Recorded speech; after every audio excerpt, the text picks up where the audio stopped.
Class 8 یہ آپ لوگوں کے لیکچر کا تیسرا پارٹ ہے۔ اس میں اب ہم ضرب الامثال کی وضاحت پڑھیں گے۔ کہتے ہیں کہ بعض جملے کسی خاص موقع پر بولے جاتے ہیں اور بار بار کے استعمال سے لوگوں کی زبان پہ چڑھ جاتے ہیں، یعنی بعض جملے یا فقرے خاص موقع محل کے مطابق بولے جاتے ہیں اور وہ اس کے بار بار استعمال سے وہ جملے یا فقرے جب لوگوں کی زبانوں پہ چڑھ جاتے ہیں تو وہی فقرے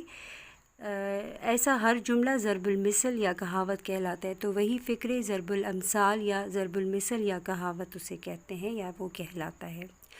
پھر آگے کہتے ہیں کہ ضرب الامثال دنیا کی ہر زبان میں پائی جاتی ہے، یعنی اس کے لیے کوئی زبان کی قید نہیں ہے، یہ ہر ایک زبان میں پائی جاتی ہے، چاہے وہ اردو ہو، چاہے وہ انگلش ہو، چینی ہو، فارسی ہو، جو بھی زبان ہو۔ یہ انسان کے بہترین تجربات اور گہرے مشاہدات کا نچوڑ ہوتی ہے، یعنی کہ انسان کا جو بھی تجربہ ہوتا ہے اور جو بالکل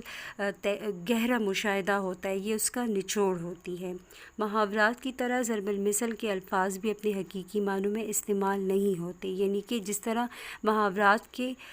الفاظ ہیں وہ اپنے حقیقی معنوں میں استعمال اس کا نہیں ہے، اسی طرح ضرب المثل کے الفاظ بھی اپنے حقیقی معنوں میں استعمال نہیں ہوتے، نیز ان کے الفاظ میں کسی قسم کا رد و بدل نہیں کیا جا سکتا، یعنی کہ یہ جوں کا تو جو الفاظ جن الفاظ میں یہ دہرائے گئے ہوتے ہیں اور لوگوں کی زبانوں پر جو الفاظ یا جملے یا محاورے یا یہ فقرے دہرائے جاتے ہیں تو یا چڑھ جاتے ہیں تو وہی الفاظ اس کے رہتے ہیں، یعنی اس میں کوئی تبدیلی نہیں کی جا سکتی۔ میں آپ لوگوں کو 5 الفاظ ضرب الامثال بتا دیتی ہوں، اب آپ لوگوں نے 5 ضرب الامثال خود سے لکھنے ہوں گے۔ پہلا ہے آم کے آم گٹلیوں کے دام، یعنی ایک چیز کا دوہرا فائدہ ہونا، یہ آپ لوگوں کا جو پہلا ضرب المثل ہے۔ پھر ہے اندھا کیا چاہے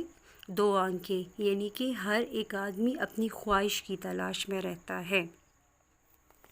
پھر تیسرا ہے کہ چھوٹا منہ بڑی بات، اس کا مطلب ہے اپنی حیثیت سے بڑھ کر کام کرنا۔ چوتھا ہے کہ حرکت میں برکت ہے، یعنی کام کرنے سے ہی فائدہ ہوتا ہے۔ اچھا پھر ہے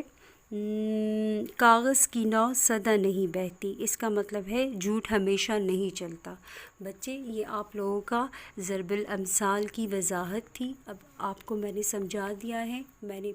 5 آپ لوگوں کو ضرب الامثال بتا دیے ہیں، اب 5 آپ لوگوں نے خود لکھنے ہیں۔